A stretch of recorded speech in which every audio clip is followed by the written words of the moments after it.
이게 뭐야? 마제오기사야.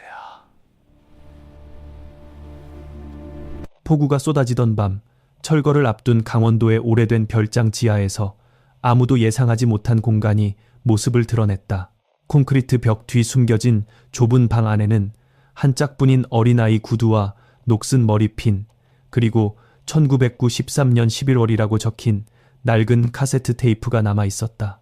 현장에 있던 사람들은 처음엔 오래된 쓰레기쯤으로 여겼지만 테이프가 복원되는 순간 모든 공기가 얼어붙었다. 잡음 사이로 들려온 것은 어린 소녀의 떨리는 목소리였다. 아버지, 저 여기 있어요. 그런데 더 소름이 돋는 건 그 방 안에서 발견된 흔적이 죽은 아이의 것이 아니라 25년 동안 다른 이름으로 지워져 살아온 누군가의 삶을 가리키고 있었다는 사실이었다. 1909, 13년, 유명 기업 회장의 외동딸은 정말 사라진 걸까요? 아니면 누군가에 의해 세상에서 다른 존재로 바뀌어 버린 걸까요? 여러분은 지금 어디에서 이 이야기를 듣고 계신가요? 현재 계신 지역과 현지 시간도 댓글로 남겨주세요. 그리고 이런 조용히 감춰져 있던 진실을 끝까지 함께 추적하고 싶으시다면 채널 구독으로 이 긴 이야기에 동행해주세요. 1993년 겨울 초입, 서울 도심 한가운데 우뚝 서 있던 서린그룹 본사는 언제나처럼 조용하고 단단한 분위기를 유지하고 있었다. 외부에서 바라보면 흠잡을 데 없는 완벽한 재벌가, 수많은 사람들의 선망과 질투를 동시에 받는 집안이었지만 그 내부에는 아무도 쉽게 입에 올리지 않는 균열이 이미 깊숙이 자리 잡고 있었다. 서린그룹 회장 강태주는 냉정하고 계산적인 인물로 기업의 성장과 가문의 명예를 무엇보다 우선시하는 사람이었다. 그의 아내 윤서현 역시 사회적 체면과 이미지에 집착하는 성향이 강했고 두 사람 사이에서 태어난 외동딸 강민서는 그 모든 기대와 통제를 온몸으로 받아내야 하는 존재였다. 대중 앞에서 민서는 늘 단정한 옷차림과 얌전한 미소로 완벽한 후계자라는 평가를 받았지만 실제의 그녀는 또래보다 훨씬 조용했고 사람들 사이에서도 어딘가 고립된 느낌을 지우지 못하고 있었다. 그녀는 종종 말없이 피아노 앞에 앉아 같은 음을 반복하며 시간을 보내곤 했고 그 모습은 단순한 연습이라기보다 무언가를 견디기 위한 행동처럼 보였다. 그런 민서에게 유일하게 마음을 열 수 있는 사람은 개인 피아노 교사 최은실 뿐이었다. 은실은 민서의 재능을 지도하는 교사였지만 동시에 그녀의 이야기를 들어주는 몇 안 되는 어른이기도 했다. 민서는 수업이 끝난 뒤에도 종종 은실을 붙잡고 의미심장한 말을 남기곤 했다. 선생님, 만약 제가 없어지면 정말로 아무도 모르겠죠. 그 말은 아이의 단순한 상상처럼 들릴 수도 있었지만 은실은 그 질문 속에 담긴 묘한 절박함을 느꼈고 그때마다 대답을 쉽게 하지 못했다. 사건이 발생하기 며칠 전 강태준 가족은 강원도 깊은 산속에 위치한 별장으로 이동했다. 외부와 완전히 단절된 그곳은 원래 휴식을 위한 공간이었지만 그날의 별장은 이상할 정도로 무거운 공기를 품고 있었다. 별장에는 회장 가족 외에도 오래전부터 그곳을 관리해온 배상구와 오명자 부부, 그리고 민서의 피아노 교사 최은실이 함께 머물고 있었다. 처음에는 평범한 가족 여행처럼 보였지만 저녁 식사가 시작되자 분위기는 서서히 변하기 시작했다. 식탁 위에서는 형식적인 대화가 오갔지만 그 이면에는 설명하기 어려운 긴장감이 깔려 있었다. 강태주는 짧고 단호한 말투로 대화를 주도했고 윤서현은 미소를 유지하면서도 눈빛만은 차갑게 굳어 있었다. 최은실은 조용히 식사를 이어가며 그들의 대화를 지켜보고 있었고 민서는 그날 유난히 말을 아꼈다. 그녀는 몇 번이나 무언가를 말하려다가 입을 다물었고 시선을 피아노가 있는 거실 쪽으로 자주 돌렸다. 그날 밤 별장 안에서는 평소와 다른 기류가 감돌았다. 모든 사람이 각자의 방으로 들어간 뒤에도 완전히 잠든 사람은 거의 없었다. 정확한 시각은 아무도 기억하지 못했지만 그날 밤 누군가가 조용히 복도를 지나 지하로 내려가는 발소리를 들었다는 이야기가 나중에 흘러나왔다. 그 발소리는 무겁지도 가볍지도 않은 성인의 것이면서도 어딘가 망설임이 섞인 듯한 소리였다고 했다. 그리고 그 뒤를 이어 아주 짧고 둔탁한 충격음이 울렸다. 마치 무언가가 부딪히거나 떨어진 듯한 소리였다. 하지만 그 소리는 길게 이어지지 않았고 곧 별장은 아무 일도 없었던 것처럼 다시 고요해졌다. 다음 날 아침 모든 것이 무너졌다. 강민서가 사라진 것이다. 그녀의 방은 정리된 상태였고 침대 위에는 구김 하나 없이 이불이 놓여 있었다. 창문은 안쪽에서 단단히 잠겨 있었고 외부로 나간 흔적은 전혀 보이지 않았다. 방 한쪽에는 민서가 늘 머리에 꽂고 다니던 작은 머리핀이 떨어져 있었는데 그것만이 그녀가 그 공간에 있었다는 유일한 흔적처럼 남아 있었다. 별장 밖으로 나가자 상황은 더욱 이해하기 어려워졌다. 얕게 내린 눈 위에는 분명 아이의 발자국이 이어져 있었지만 어느 지점에서 갑자기 끊겨 있었다. 그 이후로는 아무 흔적도 없었다. 마치 그 자리에서 누군가를 들어올린 것처럼 혹은 존재 자체가 사라진 것처럼 보였다. 그 순간부터 별장은 더 이상 평범한 공간이 아니었다. 경찰이 출동했고 사건은 순식간에 전국적인 이슈로 번져나갔다. 재벌가 외동딸 실종이라는 자극적인 제목은 언론을 통해 빠르게 확산되었고 대중의 관심은 폭발적으로 커졌다. 강태주는 즉시 막대한 현상금을 걸고 모든 수단을 동원해 딸을 찾으라고 지시했다. 그러나 수사는 시작부터 어딘가 어긋나 있었다. 납치라면 요구가 있어야 했지만 아무런 연락도 없었다. 가출이라기에는 민서는 너무 어렸고 무엇보다 외부로 나간 흔적이 전혀 존재하지 않았다. 사고라기에는 현장이 지나치게 깔끔했고 우연이라고 보기에는 모든 것이 정교하게 정리된 느낌을 주고 있었다. 당시 강력반 막내 형사였던 한도윤은 처음 현장에 들어섰을 때부터 설명하기 어려운 위화감을 느꼈다. 그는 다른 형사들이 외부 흔적을 중심으로 수색을 진행하는 동안 별장 내부 구조를 하나하나 살펴보기 시작했다.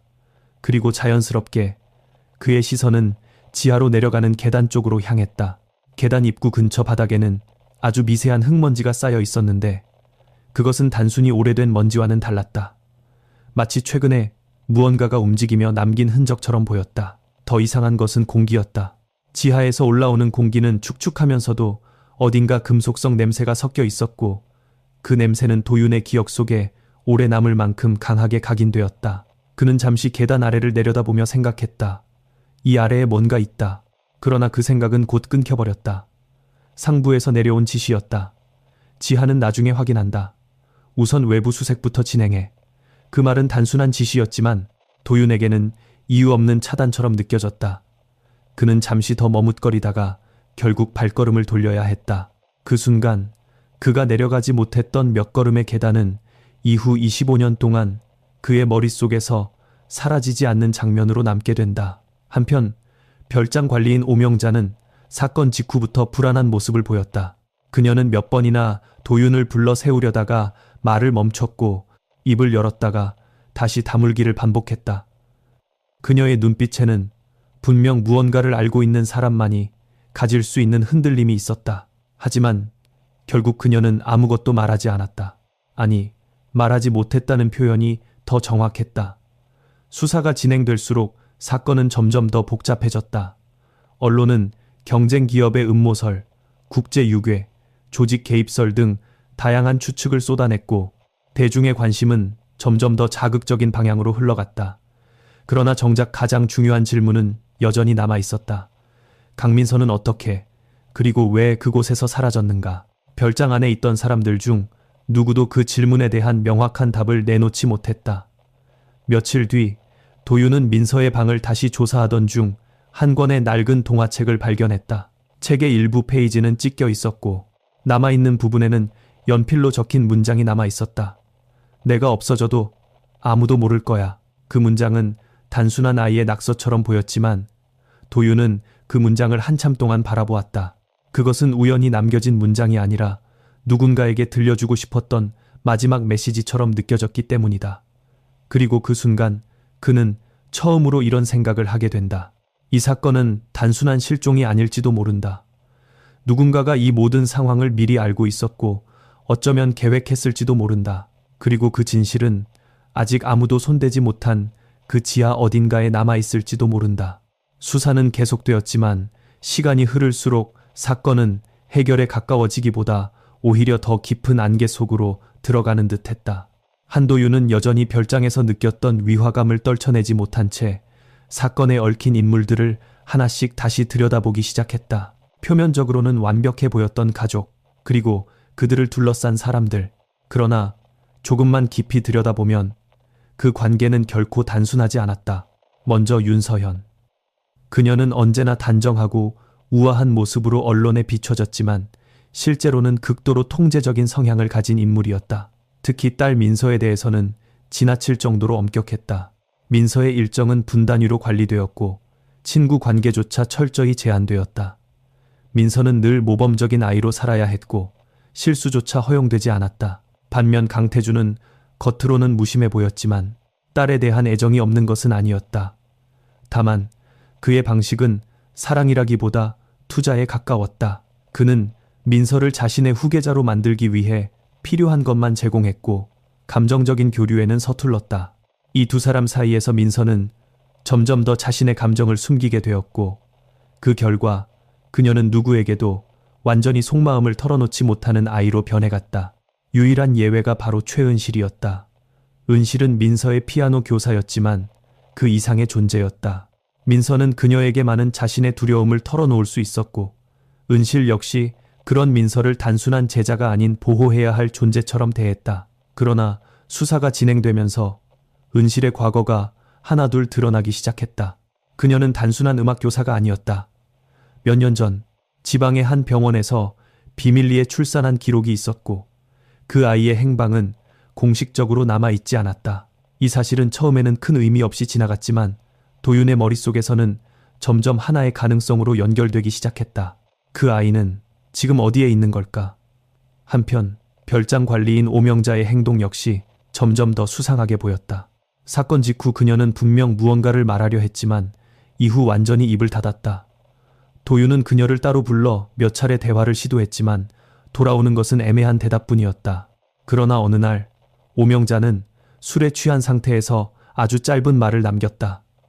그날 밤 한 명이 아니었어요. 그 말은 곧바로 부정되었고 그녀는 다음 날부터 다시 침묵을 지켰다. 하지만 도윤에게는 그 한마디로 충분했다. 사건 현장에는 단 한 명의 아이만 있었던 것이 아닐 수도 있다는 생각. 그 가능성은 이후 모든 추론의 방향을 바꿔놓았다. 수사 중반 도윤은 별장에서 촬영된 가족 사진 몇 장을 확보하게 된다. 겉으로 보기에는 평범한 사진이었지만 그중 한 장에서 이상한 점이 발견되었다. 민서가 피아노 앞에 앉아 있는 사진의 배경, 창문 근처에 또 다른 작은 인물이 희미하게 찍혀 있었던 것이다. 처음에는 단순한 그림자처럼 보였지만 확대해보니 분명 사람의 형체였다. 그리고 그 체형과 키는 민서와 비슷한 또래의 아이로 보였다. 문제는 그날 그 장소에 있어야 할 아이는 민서 한 명뿐이었다는 점이었다. 사진 속 그 아이는 누구였는가? 우연히 찍힌 외부인의 모습일 가능성도 있었지만 별장은 외부인이 쉽게 접근할 수 없는 구조였다. 그 순간 도윤의 머릿속에는 하나의 위험한 가설이 떠올랐다. 민서는 혼자가 아니었을지도 모른다. 그 가설은 단순한 추측에 불과했지만 이상하게도 지금까지의 모든 단서들과 맞물려 들어가기 시작했다. 동시에 민서의 방에서 발견된 동화책 역시 새로운 의미를 갖게 되었다. 그 책은 단순한 이야기책이 아니었다. 주인공이 자신의 이름을 빼앗기고 다른 아이로 살아가게 되는 이야기, 그리고 그 안에 적혀있던 문장, 내가 없어져도 아무도 모를 거야. 그것은 단순한 상상이 아니라 실제 상황을 반영한 것일 수도 있었다. 누군가가 사라진 것이 아니라 누군가의 이름이 사라진 것이라면 그때 사건의 본질은 완전히 달라진다. 이 사건은 아이의 실종이 아니라 정체의 교체일 가능성이 생긴다.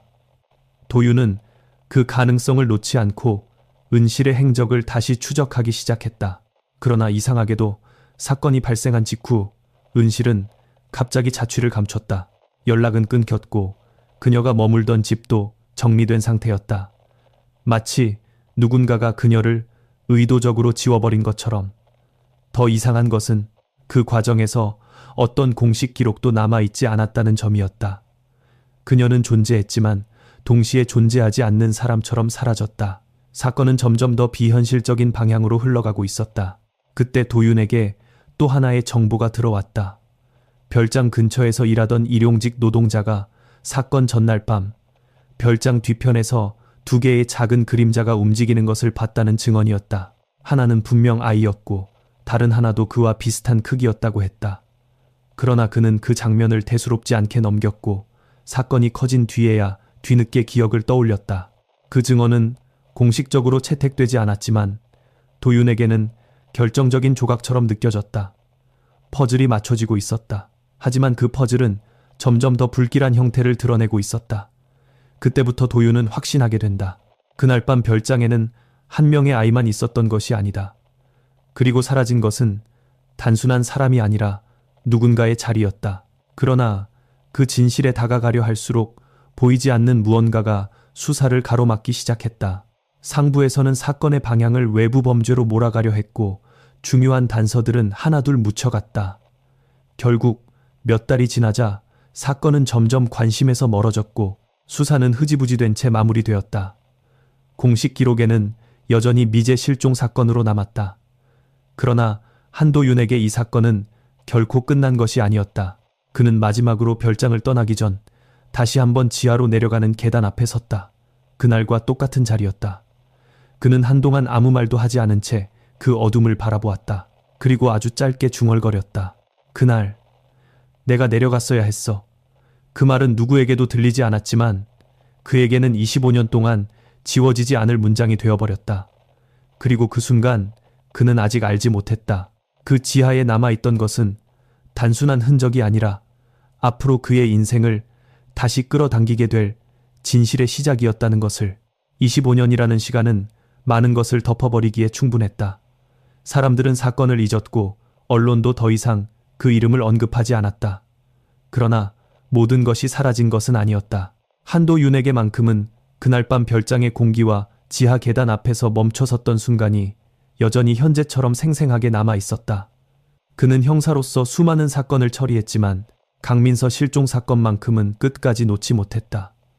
시간이 흐르면서 그는 점점 조직에서 멀어졌고 결국 은퇴를 앞둔 나이에 이르렀다. 그러나 그의 책상 서랍 깊숙한 곳에는 여전히 한 파일이 남아 있었다. 1993년 11월 강민서 실종 사건. 그 파일은 닳아 있었고 여러 번 펼쳐본 흔적이 역력했다. 그리고 그 안에는 공식 기록에는 남지 않은 그의 개인 메모들이 빼곡하게 적혀 있었다. 지하, 2명의 아이, 이름. 그 단어들은 오랫동안 답을 찾지 못한 채 머물러 있었다. 그러던 어느 날 예상치 못한 소식이 들려왔다. 강원도에 있던 그 별장이 철거된다는 것이었다. 오랜 기간 방치되어 있던 건물은 안전 문제로 인해 결국 철거 결정이 내려졌고 그 소식은 단순한 지역 뉴스로 짧게 보도되었다. 하지만 도윤에게는 단순한 뉴스가 아니었다. 그것은 25년 전 멈춰버린 시간의 문이 다시 열리는 신호처럼 느껴졌다. 그는 망설이지 않았다. 은퇴를 몇 달 앞둔 시점이었지만 마지막으로 그곳을 다시 확인해야 한다는 생각이 들었다. 강원도로 향하는 길은 25년 전과 크게 달라지지 않았다. 도로는 조금 더 정비되었지만 산속으로 들어갈수록 풍경은 여전히 고요했고 어딘가 시간이 멈춘 듯한 느낌을 주었다. 별장에 도착했을 때 그곳은 이미 반쯤 폐허가 되어 있었다. 창문은 깨져 있었고 외벽은 낡아 있었으며 내부는 먼지와 곰팡이 냄새로 가득했다. 그러나 그 구조는 변하지 않았다. 복도, 거실 그리고 지하로 내려가는 계단. 도윤은 그 계단 앞에 다시 섰다. 25년 전 내려가지 못했던 그 자리였다. 이번에는 누구도 그를 막지 않았다. 그는 천천히 계단을 내려가기 시작했다. 한 걸음 또 한 걸음. 계단 아래로 내려갈수록 공기는 점점 무거워졌고 오래된 냄새가 코끝을 찔렀다. 그리고 바닥에 도착했을 때 그는 잠시 멈춰 섰다. 지하는 예상보다 더 좁고 어두웠지만 이상하게도 어딘가 정리된 느낌이 있었다. 오래 방치된 공간이라기보다는 누군가가 의도적으로 관리해온 흔적처럼 보였다. 그때였다. 철거 작업을 하던 인부 한 명이 벽 쪽에서 이상한 소리를 냈다. 여기 벽이 이상합니다. 도윤은 그쪽으로 다가갔다. 콘크리트 벽 한쪽이 다른 부분과 미묘하게 달랐다. 색도, 질감도 조금씩 차이가 있었다. 마치 나중에 덧대어 만든 것처럼. 인부들이 망치로 그 부분을 조심스럽게 두드리자 속이 빈 듯한 소리가 울렸다. 그 순간 도윤의 심장이 강하게 뛰기 시작했다. 벽을 부수는 작업은 신중하게 진행되었다. 그리고 얼마 지나지 않아 콘크리트 조각이 무너지며 안쪽 공간이 드러났다. 그것은 사람이 겨우 들어갈 수 있을 정도의 좁은 밀실이었다. 완전히 막혀 있었던 공간. 외부에서는 절대 존재를 알 수 없는 장소. 그 안을 처음 들여다본 순간 현장에 있던 모든 사람이 말을 잃었다. 바닥에는 오래된 먼지와 함께 몇 가지 물건이 놓여 있었다. 한 짝뿐인 어린아이의 구두, 색이 바랜 머리핀, 그리고 낡은 노트 한 권. 노트 표지에는 희미하게 이름이 적혀 있었다. 민서. 그 이름을 보는 순간 도윤의 손이 미세하게 떨렸다. 그러나 그것이 전부가 아니었다. 한쪽 구석에는 오래된 카세트 테이프가 놓여 있었고 그 옆에는 비교적 최근에 남겨진 것으로 보이는 종이 조각이 있었다. 그 종이는 먼지 위에 덮여 있었지만 글씨는 또렷하게 남아 있었다. 도윤은 그 종이를 집어들었다. 그리고 그 안에 적힌 문장을 읽는 순간 그의 표정이 굳어졌다. 나는 강민서가 아니다. 그 문장은 짧았지만 그 안에는 설명할 수 없는 무게가 담겨 있었다. 이어지는 문장은 더 충격적이었다. 그런데 모두가 내가 죽었다고 믿고 있다. 그 순간 25년 동안 이어져 온 사건의 방향이 완전히 뒤틀렸다. 지금까지는 사라진 아이를 찾는 사건이라고 생각해 왔지만 이 문장은 전혀 다른 이야기를 하고 있었다. 누군가는 살아 있었고 동시에 죽은 것으로 기록되어 있었다. 그리고 그 사람은 자신이 강민서가 아니라고 말하고 있었다. 그렇다면 세상이 알고 있던 강민서는 누구였는가? 도윤은 잠시 눈을 감았다. 그리고 천천히 숨을 내쉬었다. 그의 머릿속에서 오래된 기억들이 빠르게 연결되기 시작했다. 2명의 아이, 동화책, 사진 속의 그림자, 그리고 그날 밤 들렸던 소리. 모든 것이 하나의 방향을 가리키고 있었다. 하지만 아직 확신할 수는 없었다. 그때 옆에 있던 인부가 말했다. 이거 최근에 누가 들어왔던 것 같은데요. 도윤은 다시 주변을 살폈다. 먼지 위에는 희미한 발자국이 남아 있었고 일부 물건은 오래된 것과 비교했을 때 상대적으로 깨끗했다. 이 공간은 단순히 25년 동안 봉인되어 있던 곳이 아니었다. 누군가가 최근까지 드나들었을 가능성이 있었다. 그 사실은 또 다른 공포를 불러왔다. 과거의 사건이 끝나지 않았다는 의미였기 때문이다. 도윤은 즉시 현장을 통제하고 물건들을 수거하기 시작했다. 특히 카세트 테이프는 조심스럽게 포장되었다. 그것은 25년 전의 목소리를 담고 있을 가능성이 있었고 동시에 이 사건의 가장 중요한 단서가 될 수도 있었다. 그날 저녁 도윤은 임시 숙소에서 테이프 복원 작업을 의뢰했다. 오래된 장비로는 재생이 어려웠지만 전문 장비를 통해 일부 소리를 복구할 수 있었다. 잡음이 심했지만 분명한 음성이 섞여 있었다. 어린아이의 목소리였다. 여기 너무 어두워. 그 목소리는 떨리고 있었고 숨이 가빠 보였다. 그리고 잠시 후 또 다른 목소리가 겹쳐 들렸다. 그것은 어린아이의 것이 아니었다. 더 낮고 더 차분한 성인의 목소리였다. 조용히 해. 이제부터 넌 민서가 아니야. 그 한 문장은 지금까지의 모든 가설을 현실로 끌어내리는 결정적인 순간이었다. 도윤은 녹음을 멈춘 채 한동안 아무 말도 하지 못했다. 그리고 그때 문이 조용히 열렸다. 방 안으로 들어온 사람은 한 젊은 기자였다. 이름은 남지우. 그녀는 이 사건을 취재하기 위해 이곳까지 온 사람이었다. 지우는 조용히 말했다. 형사님, 이 사건 아직 끝난 게 아니죠. 도윤은 잠시 그녀를 바라보다가 천천히 고개를 끄덕였다. 아니야, 이제야 시작이야. 그리고 그 순간 25년 동안 묻혀있던 진실이 다시 움직이기 시작했다. 다음 날 아침, 한도윤과 남지우는 서로 말없이 같은 생각을 하고 있었다. 이 사건은 더 이상 과거의 미제 사건이 아니었다. 누군가가 25년 동안 살아 있었고 의도적으로 자신의 존재를 숨겨왔으며 그 흔적이 이제야 드러나기 시작한 것이다. 도윤은 가장 먼저 1993년 사건 직후의 기록들을 다시 꺼내 들었다. 당시에는 중요하게 보이지 않았던 것들, 혹은 의도적으로 무시되었을 가능성이 있는 자료들을 하나씩 재검토하기 시작했다. 지우 역시 기자로서 접근할 수 있는 별도의 루트를 통해 병원 기록, 보육시설 자료, 그리고 당시의 사회복지 시스템과 연결된 비공식 기록들을 뒤지기 시작했다. 며칠에 걸친 조사 끝에 두 사람은 하나의 이상한 공통점을 발견하게 된다. 1994년 초 강원도 인근의 한 소규모 보육시설에 이름 없는 여자아이 한 명이 입소했다는 기록이었다. 그 아이는 발견 당시 심한 충격 상태였고 자신의 이름조차 제대로 말하지 못했다고 기록되어 있었다. 더 이상한 것은 그 아이의 신체 특징 중 하나였다. 기록지에는 짧게 이렇게 적혀 있었다. 좌측 손목에 의료용 인식표 착용 흔적 있음. 도윤은 그 문장을 읽는 순간 별장 지하에서 발견된 금속 인식표를 떠올렸다. 그것은 단순한 우연일 가능성도 있었지만 지금까지의 흐름을 고려하면 결코 가볍게 넘길 수 없는 단서였다. 그 아이는 몇 달 뒤 최은영이라는 이름으로 비공식 등록되었고 이후 다른 지역으로 전출된 것으로 기록되어 있었다. 그러나 그 이후의 행적은 명확하게 남아있지 않았다.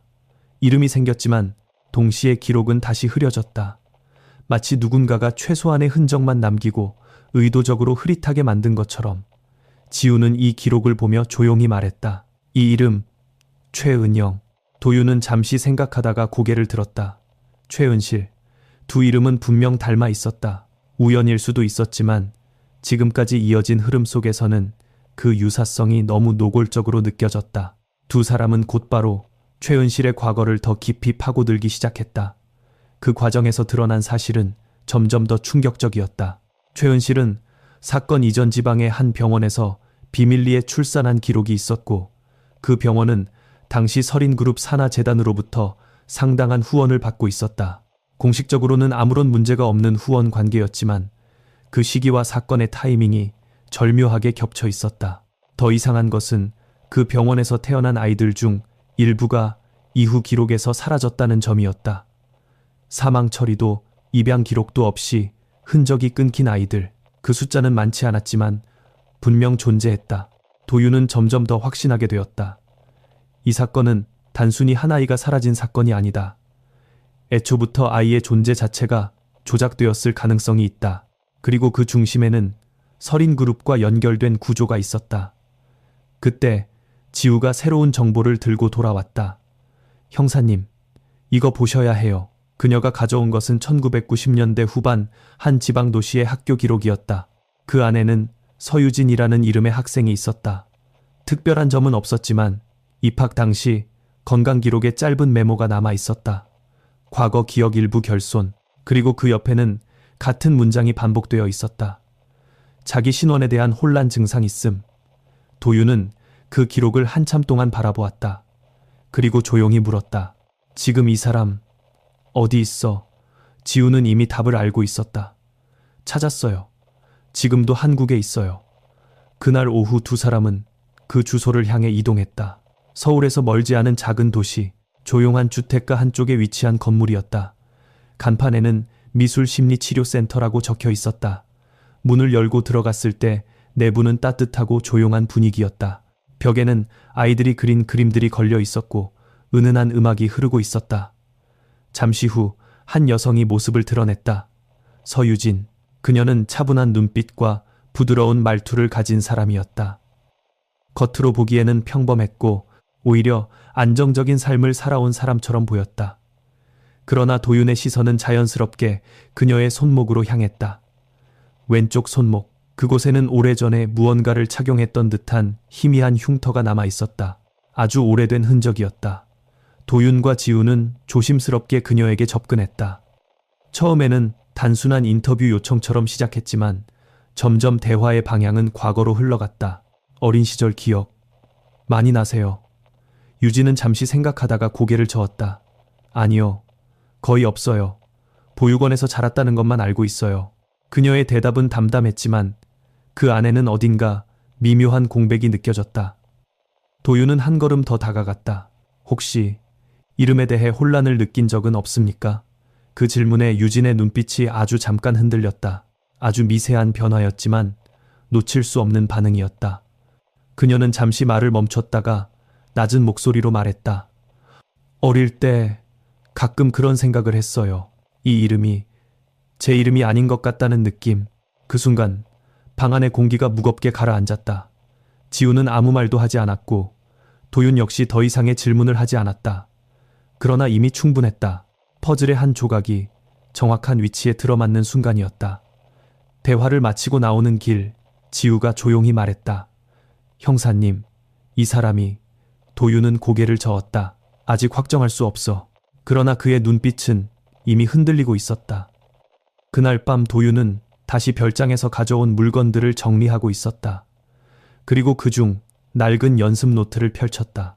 그 안에는 어린아이의 글씨로 적힌 이름이 반복되고 있었다. 민서.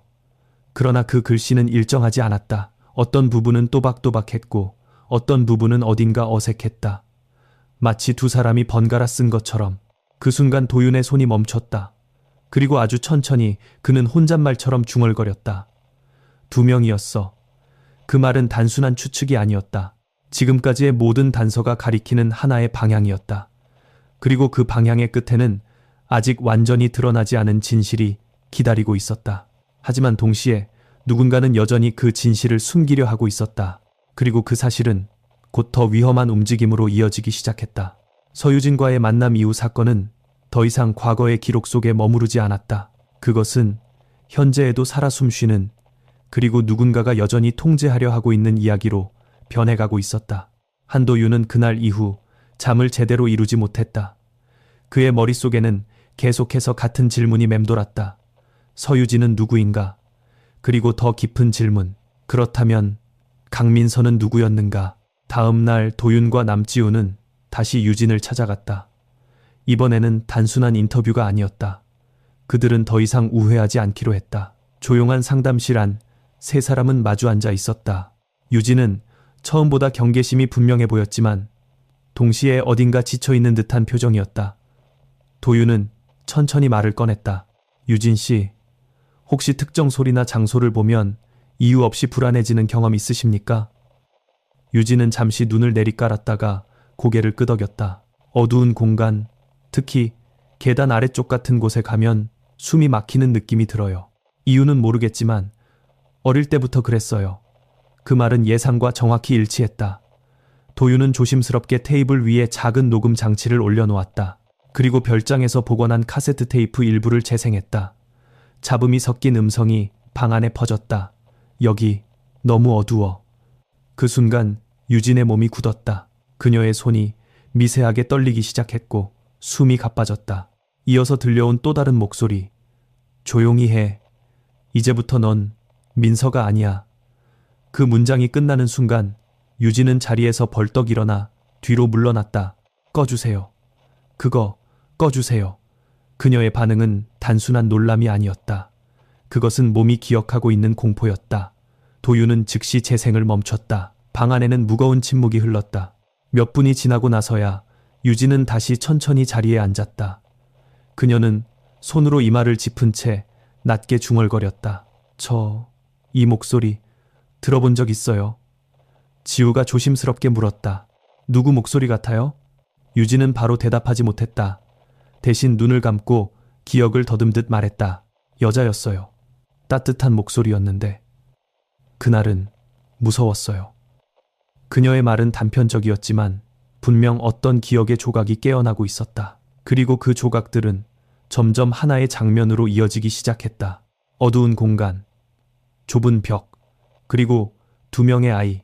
유진은 갑자기 숨을 크게 들이마셨다. 2명이었어요. 그 말은 방 안의 공기를 완전히 바꿔놓았다. 도윤은 조용히 물었다. 누가요?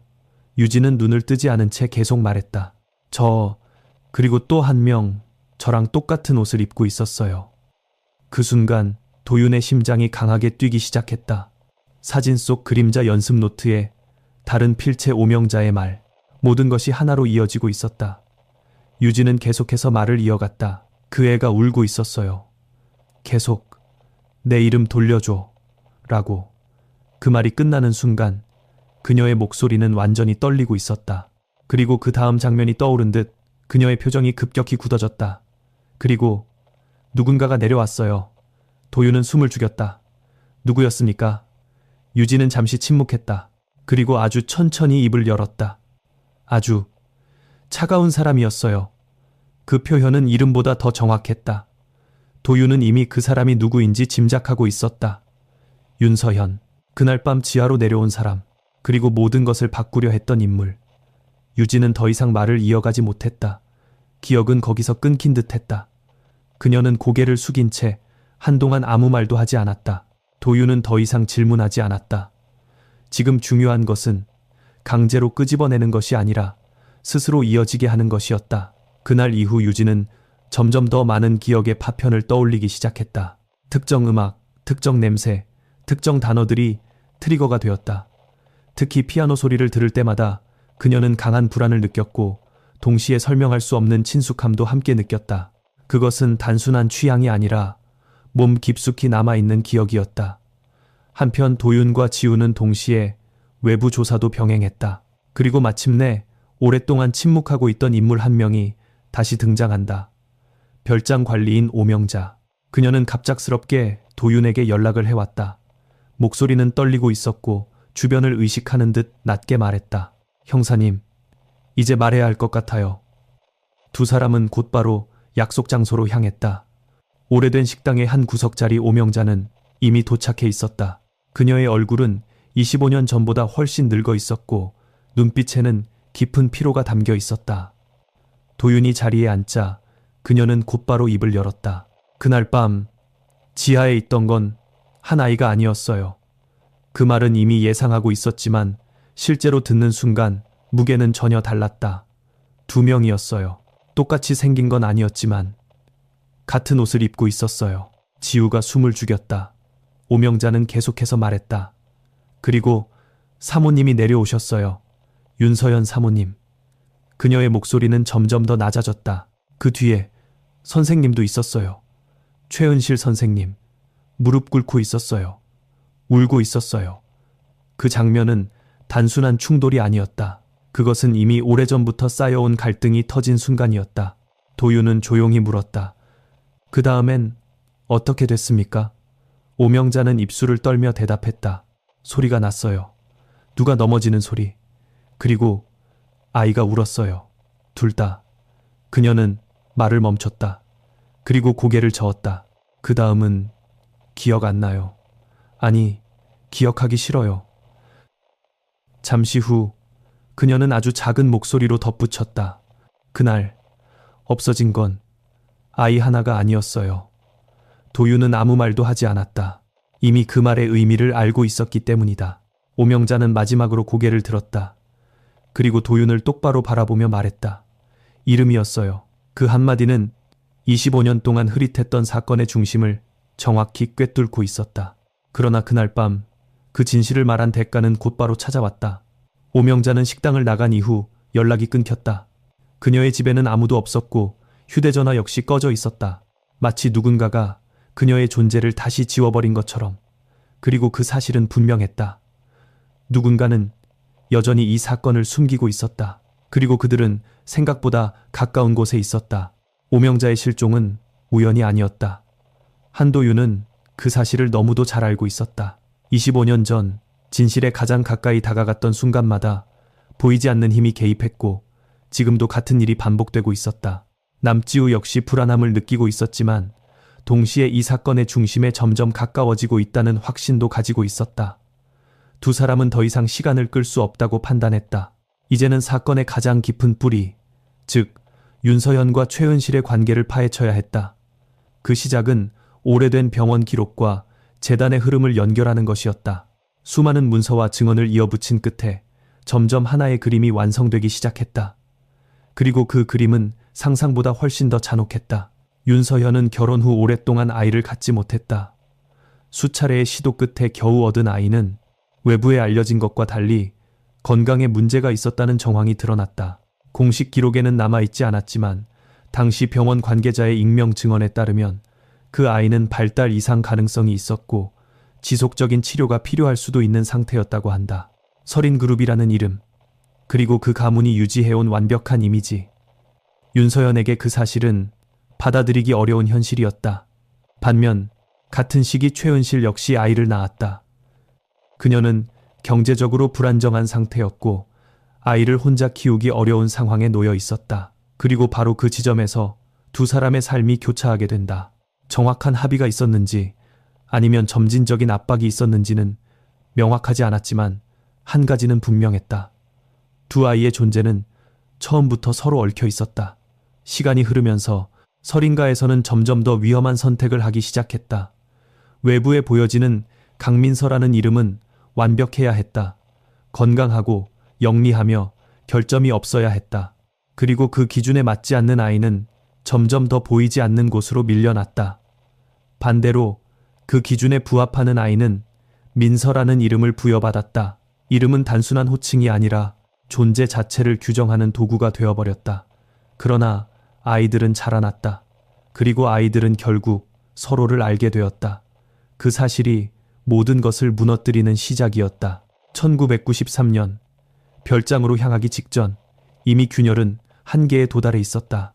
최은실은 더 이상 이 상황을 유지할 수 없다고 판단했고 최소한 한 아이만이라도 제대로 된 삶을 살게 해야 한다고 생각했다. 반면 윤서현은 그 모든 사실이 외부로 드러나는 것을 막아야 했다. 그녀에게 중요한 것은 아이의 행복이 아니라 가문의 완전성이었다. 그리고 그 갈등은 결국 그날 밤 별장에서 폭발하게 된다. 한도윤은 지금까지 모아온 모든 단서를 바탕으로 그날 밤의 상황을 머릿속에서 재구성하기 시작했다. 어두운 지하, 두 명의 아이, 같은 옷을 입고 같은 공간에 서 있었던 두 존재. 한 아이는 자신의 이름을 되찾고 싶어 했고 다른 아이는 자신의 자리를 잃게 될 것을 두려워하고 있었다. 그리고 그 사이에 서 있었던 두 어른. 윤서현과 최은실. 그날 밤 지하에서는 단순한 대화가 오간 것이 아니었다. 그것은 오랫동안 억눌려 왔던 진실과 감정이 충돌한 순간이었다. 최은실은 무릎을 꿇고 있었고 그녀는 울면서 무언가를 간절히 부탁하고 있었다. 적어도 한 아이만이라도. 그 말은 끝까지 기록에 남지 않았지만 오명자의 증언과 여러 정황을 통해 충분히 유추할 수 있었다. 반면 윤서현은 단호했다. 그녀는 이미 결정을 내린 상태였고 그 결정은 되돌릴 수 없는 것이었다. 그리고 그 순간 아이들 중 하나가 외쳤다.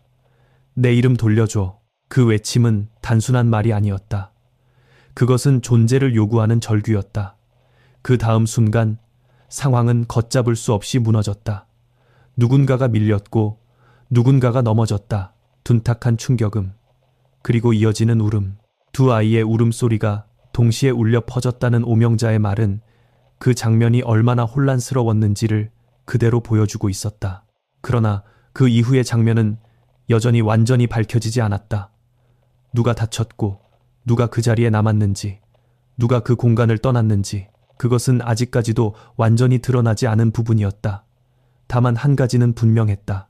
그날 이후 세상에는 단 한 명의 강민서만 남게 되었다. 그리고 다른 한 명은 존재 자체가 지워졌다. 현재 시점으로 돌아오면 상황은 다시 빠르게 움직이고 있었다. 남지우는 윤서현의 상태가 위중하다는 정보를 입수했다. 그녀는 오랫동안 외부와 접촉을 끊은 채 병상에 누워 있었고 공식적인 인터뷰는 불가능한 상태였다. 그러나 지우는 포기하지 않았다. 수차례의 요청 끝에 단 한 번의 면담 기회를 얻어냈다. 병실은 조용했고 의료 장비의 일정한 소리만이 공간을 채우고 있었다. 윤서연은 매우 쇠약해진 상태였지만 눈빛만은 여전히 날카로웠다. 지우는 조심스럽게 말을 꺼냈다. 1993년 그날 밤에 대해 묻고 싶습니다. 잠시 침묵이 흘렀다. 그리고 윤서현은 아주 천천히 입을 열었다. 그날 그녀의 목소리는 약했지만 또렷했다. 내가 지키려 했던 건 아이가 아니야. 지우는 숨을 멈췄다. 그리고 이어진 말. 이름이었어. 그 한 문장은 모든 것을 설명하고 있었다. 그러나 동시에 더 많은 질문을 남기고 있었다. 지우가 다시 입을 열려는 순간 의료진이 개입하며 면담은 강제로 종료되었다. 병실 문이 닫히는 순간까지도 윤서연의 시선은 흔들리지 않았다. 그 시선은 후회가 아닌 여전히 무언가를 붙잡고 있는 사람의 눈빛이었다. 병원을 나오는 길, 지우는 아무 말도 하지 못했다. 그리고 도윤 역시 마찬가지였다. 두 사람은 같은 생각을 하고 있었다. 이제 진실은 거의 드러났다. 하지만 아직 마지막 한 조각이 남아 있었다. 그리고 그 조각은 가장 충격적인 형태로 모습을 드러내게 될 것이었다. 이제 남은 것은 단 하나였다. 흩어져 있던 모든 조각을 하나로 이어 그날 밤의 진실을 완전히 복원하는 것. 한도윤과 남지우는 더 이상 추측에 머무르지 않기로 했다. 별장 지하에서 발견된 물건들, 복원된 카세트 테이프, 병원 기록, 보육시설 자료, 그리고 오명자가 남긴 불완전한 증언. 그것들은 각각 따로 보면 단순한 흔적에 불과했지만 연결되는 순간 하나의 명확한 구조를 드러내기 시작했다. 그 구조는 처음부터 비틀려 있었다. 설인가에서 태어난 친딸은 세상에 공개되지 않았다. 그녀는 병약했거나 혹은 완벽하지 않았기 때문에 보여질 수 없는 존재로 분류되었다. 반대로 최은실의 딸은 건강했고 사회적으로 요구되는 조건을 충족할 수 있는 아이였다. 그리고 그 아이는 점점 강민서라는 이름을 입게 되었다. 그것은 단순한 위장이 아니었다. 이름을 바꾸는 것이 아니라 삶 전체를 덮어 씌우는 과정이었다. 학교 기록, 의료 기록, 가족 사진, 모든 것이 조정되었다. 그렇게 세상은 단 한 명의 강민서만을 기억하게 되었고 다른 한 명의 아이는 점점 더 깊은 그림자 속으로 밀려났다.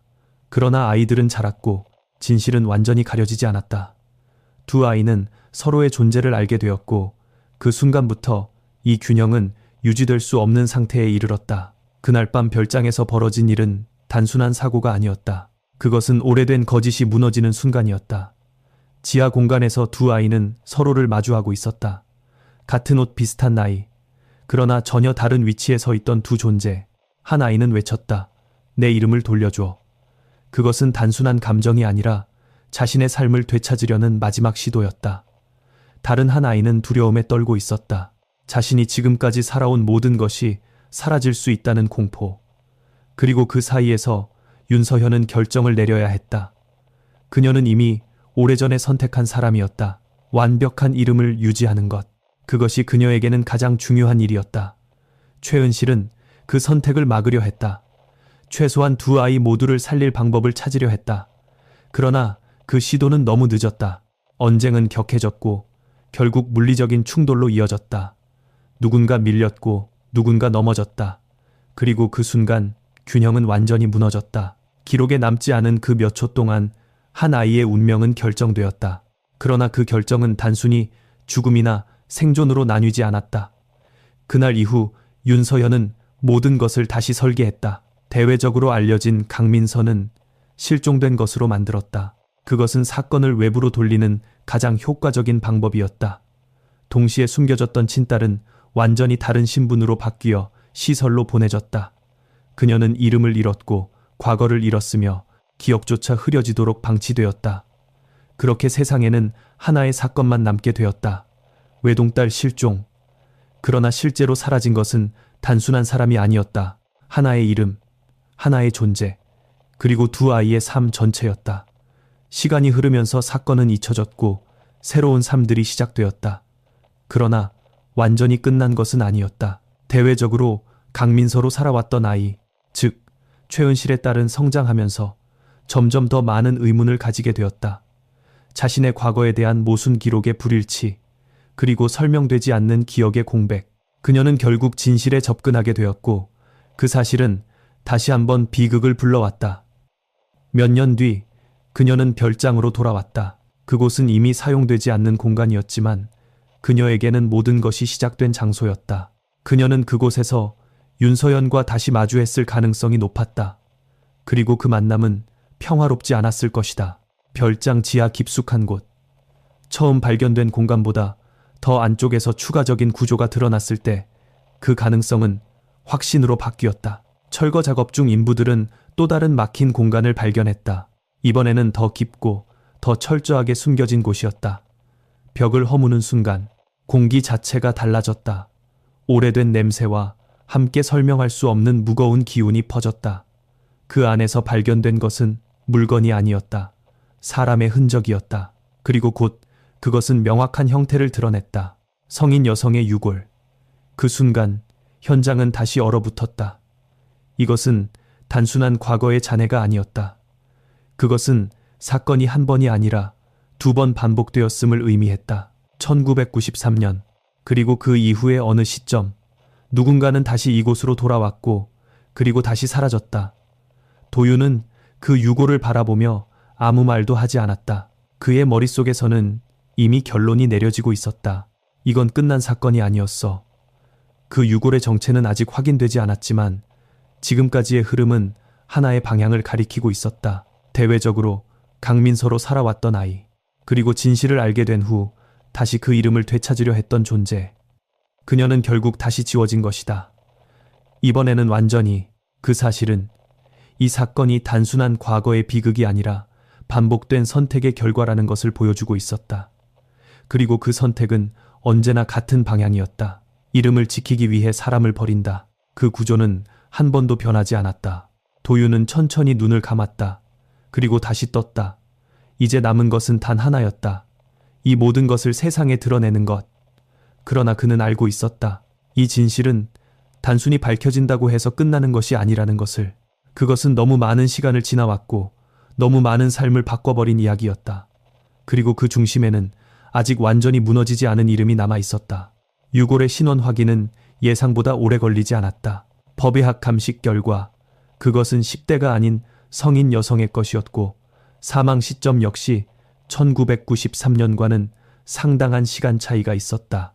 즉 그 유골은 실종된 강민서의 것이 아니었다.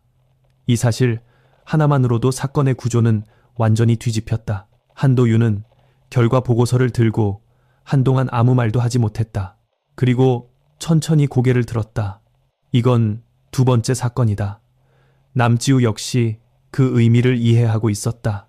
1993년의 실종은 끝이 아니었고 그 이후에도 같은 장소에서 또 하나의 비극이 반복되었다는 것. 그리고 그 피해자는 단순한 외부인이 아니라 이 사건과 직접적으로 연결된 인물일 가능성이 매우 높았다. 수사는 다시 속도를 냈다. 과거 기록, 보육시설 이동 경로, 의료 자료, 그리고 비공식적으로 남아있던 인물들의 증언까지 모든 것이 다시 연결되기 시작했다. 그리고 마침내 유골의 신원이 특정되었다. 그것은 대외적으로 강민서로 살아왔던 아이, 즉 최은실의 딸이었다. 그녀는 살아남았고 그 이름으로 성장했으며 결국 진실에 도달했다. 그러나 그 끝에서 그녀는 다시 사라졌다. 이번에는 완전히 흔적 없이. 조사 결과에 따르면 그녀는 성인이 된 이후 몇 년간 조용히 자신의 과거를 추적해왔다. 학교 기록, 병원 기록, 재단 자료. 그녀는 하나씩 퍼즐을 맞춰갔고 결국 자신이 누구였는지를 알아냈을 가능성이 높았다. 그리고 그 답을 찾은 후 그녀는 다시 그 별장으로 향했다. 모든 것이 시작된 장소. 그리고 그곳에서 그녀는 다시 윤서현 혹은 그와 연결된 인물들과 마주했을 것이다. 그 만남은 단순한 대면이 아니었을 것이다. 그것은 25년 동안 억눌려 있던 진실이 다시 터져 나오는 순간이었을 것이다. 그리고 그 결과는 지하 깊숙한 곳에 남겨진 흔적으로 이어졌다. 도윤은 오명자가 남긴 마지막 편지를 다시 꺼내 들었다. 그 편지는 그녀가 사라지기 전 누군가에게 전달하려 했던 것이었다. 다행히도 그것은 도윤의 손에 들어오게 되었고 그 안에는 지금까지 말하지 못했던 진실이 담겨 있었다. 그 아이는 돌아왔어요. 다 컸는데도 눈빛은 그때랑 똑같았어요. 무서워하면서도 포기하지 않는 눈이었어요. 그 아이는 자기 이름을 찾으러 온 거였어요. 편지는 거기서 잠시 끊겼다가 다시 이어졌다. 사모님은 그 아이를 보자마자 표정이 바뀌었어요. 놀란 것도 아니고 무서워한 것도 아니고 그냥 없애야 할 것을 본 사람 같았어요. 그 문장은 짧았지만 그 안에 담긴 감정은 분명했다. 그리고 이어지는 문장은 더욱 무거웠다. 그날 밤 저는 두 번의 일을 봤어요. 한 번은 1993년, 그리고 또 한 번은 그 이후. 오명자는 그 두 번째 밤에 대해 자세히 쓰지 못했다. 그러나 몇 줄의 문장만으로도 충분했다. 그날 성인이 된 민서는 다시 지하로 끌려갔고 그리고 다시는 나오지 못했다. 그녀는 진실을 알고 있었고 그것이 바로 그녀가 사라져야 했던 이유였다. 도윤은 편지를 내려놓았다. 그의 손은 조용히 떨리고 있었다. 25년 전 그는 지하로 내려가지 못했다. 그리고 그 결과 한 번의 진실은 묻혔다. 그러나 그 이후에도 누군가는 다시 그 지하로 내려갔고 또 하나의 삶이 거기에서 끝났다. 그 사실은 단순한 후회로 끝날 수 있는 문제가 아니었다. 그것은 반복된 침묵의 결과였다. 남지우는 조용히 물었다. 형사님, 이제 다 밝혀진 건가요? 도윤은 고개를 저었다. 아니, 이제야 다 보이기 시작한 거야. 그가 바라보는 방향은 하나였다. 서유진. 이제 그녀의 존재는 거의 확정적이었다. 그녀는 설인가의 친딸, 즉 처음부터 숨겨졌던 아이였다.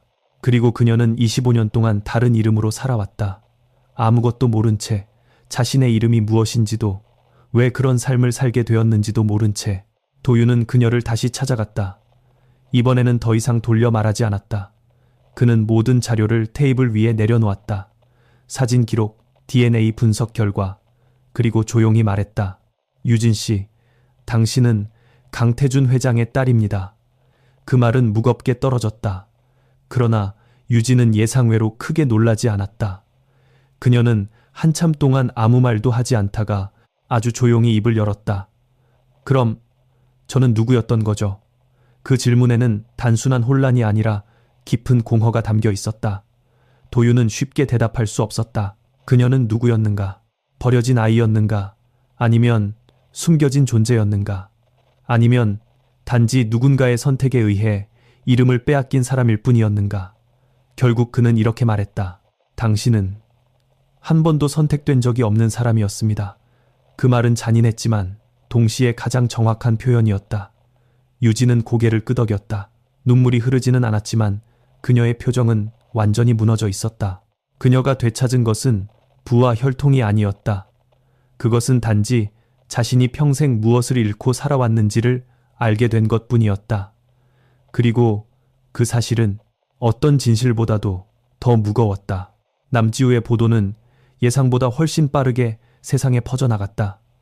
1993년 재벌가 외동딸 실종 사건, 그 진실은 2명의 아이였다. 라는 제목은 단순한 사건 보도를 넘어 한국 사회 전체를 뒤흔드는 파장을 일으켰다. 처음에는 일부 사람들만 관심을 가졌지만 점점 더 많은 증거와 증언이 공개되면서 여론은 걷잡을 수 없이 커져갔다. 설인그룹은 즉각 모든 의혹을 부인했지만 이미 흐름은 돌이킬 수 없는 방향으로 움직이고 있었다. 재단과 병원, 그리고 과거 관계자들의 기록이 하나둘 드러나면서 단순한 개인의 선택이 아니라 구조적인 은폐와 조작이 있었다는 사실이 밝혀졌다. 법적으로 모든 책임을 묻기에는 시간이 너무 많이 흘러 있었다. 주요 인물들 중 일부는 이미 사망했고 남아있는 사람들도 명확한 증거 부족을 이유로 처벌을 피할 가능성이 컸다. 그러나 한 가지는 분명했다. 사회적 진실은 더 이상 숨길 수 없게 되었다는 것. 설인그룹이라는 이름이 상징하던 완벽함은 무너졌고 그 뒤에 숨겨져 있던 선택들이 세상 밖으로 드러났다. 병원과 재단은 조사 대상이 되었고 과거에 기록 없이 사라졌던 아이들의 사례까지 재조명되기 시작했다. 그 사건은 단순히 한 가문의 비극이 아니라 이름과 존재가 어떻게 거래되고 지워질 수 있는지를 보여주는 상징적인 사건이 되었다. 윤서현은 끝내 공개적인 사과를 하지 않았다. 그녀는 병상에서 조용히 생을 마감했지만 사망 직전 남긴 영상 기록이 뒤늦게 공개되었다. 영상 속 그녀는 여전히 차분한 표정으로 말을 이어갔다. 나는 아이를 사랑했습니다. 그 문장은 분명 진심이었을지도 모른다. 그러나 그 다음 말이 모든 것을 무너뜨렸다. 그래서 완벽하게 지켜야 했습니다. 그 순간 그녀가 말하는 사랑이 무엇이었는지 모두가 이해하게 되었다. 그것은 보호가 아니라 통제였고 존재를 인정하는 것이 아니라 원하는 형태로 만들기 위한 집착이었다. 한편 서유진은 모든 사실이 밝혀진 이후에도 조용한 삶을 선택했다. 그녀는 설인가의 딸로 돌아가지 않았다. 법적으로는 그 자리를 되찾을 수 있었지만 그녀는 그것이 자신에게 아무 의미도 없다는 것을 알고 있었다.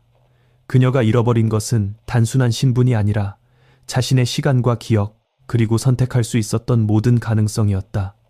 대신 그녀는 자신이 운영하던 작은 치료센터를 확장하기로 했다. 이름 없이 기록 없이 사라진 아이들, 그리고 자신이 누구인지 알지 못한 채 살아가는 사람들을 돕기 위한 공간. 그것은 거창하지 않았지만 그녀에게는 처음으로 스스로 선택한 삶이었다. 한도윤은 사건이 공식적으로 종결 처리되는 날 오래된 파일을 다시 펼쳤다. 25년 전 처음 그 파일을 손에 들었던 날과 비교하면 모든 것이 달라져 있었다. 그는 천천히 종결이라는 표시를 남겼다. 그러나 펜을 내려놓는 순간에도 그의 표정은 완전히 가벼워지지 않았다. 그는 알고 있었다. 이 사건은 기록상으로는 끝났지만 그 안에 담긴 삶들은 결코 끝나지 않았다는 것을. 그는 마지막으로 별장이 있던 자리를 다시 찾았다. 건물은 이미 철거되어 아무것도 남아있지 않았고 그 자리에는 평범한 흙과 바람만이 남아있었다. 그러나 도윤의 눈에는 여전히 그 계단이 보이는 듯했다. 내려가지 못했던 계단, 그리고 그 아래에 있었던 진실. 그날 그는 처음으로 고개를 숙였다. 그리고 아주 조용히 말했다. 이제 늦었지만 다 봤다. 멀리서 서유진이 그 자리를 바라보고 있었다. 그녀는 아무 말도 하지 않았다. 대신 천천히 눈을 감았다가 떴다. 그리고 아주 작은 목소리로 말했다. 나는 강민서가 아니다. 그 말은 더 이상 부정이 아니었다. 그것은 자신이 누구인지 받아들이는 선언이었다. 그리고 잠시 후 그녀는 한 발짝 앞으로 나아갔다. 바람이 불었고 아무것도 없는 그 자리에서 아주 오래전 사라졌던 두 아이의 목소리가 겹쳐지는 듯한 순간이 스쳐 지나갔다. 그러나 이번에는 아무도 그 목소리를 지우지 않았다. 그러나 그날 이후 이 이야기는 단순한 사건이 아니라 하나의 질문으로 남았다. 우리는 얼마나 쉽게 누군가의 이름을 믿고 그 이름 뒤에 숨겨진 삶을 보지 못하는가. 누군가는 태어날 때부터 이름을 갖지만 누군가는 평생 그 이름을 되찾지 못한 채 살아간다. 그리고 그 차이는 단지 한 번의 선택에서 시작될 수 있다. 여러분은 이 사건을 어떻게 생각하시나요? 이름이란 과연 무엇일까요? 그리고 우리는 과연 자신의 삶을 스스로 선택하며 살아가고 있을까요? 여러분의 생각을 댓글로 남겨주세요. 그리고 이런 숨겨진 진실과 이야기들을 계속 함께하고 싶다면 채널 구독으로 이 여정을 이어가 주세요. 우리는 아직도 보지 못한 이야기들 속에 살고 있으니까요.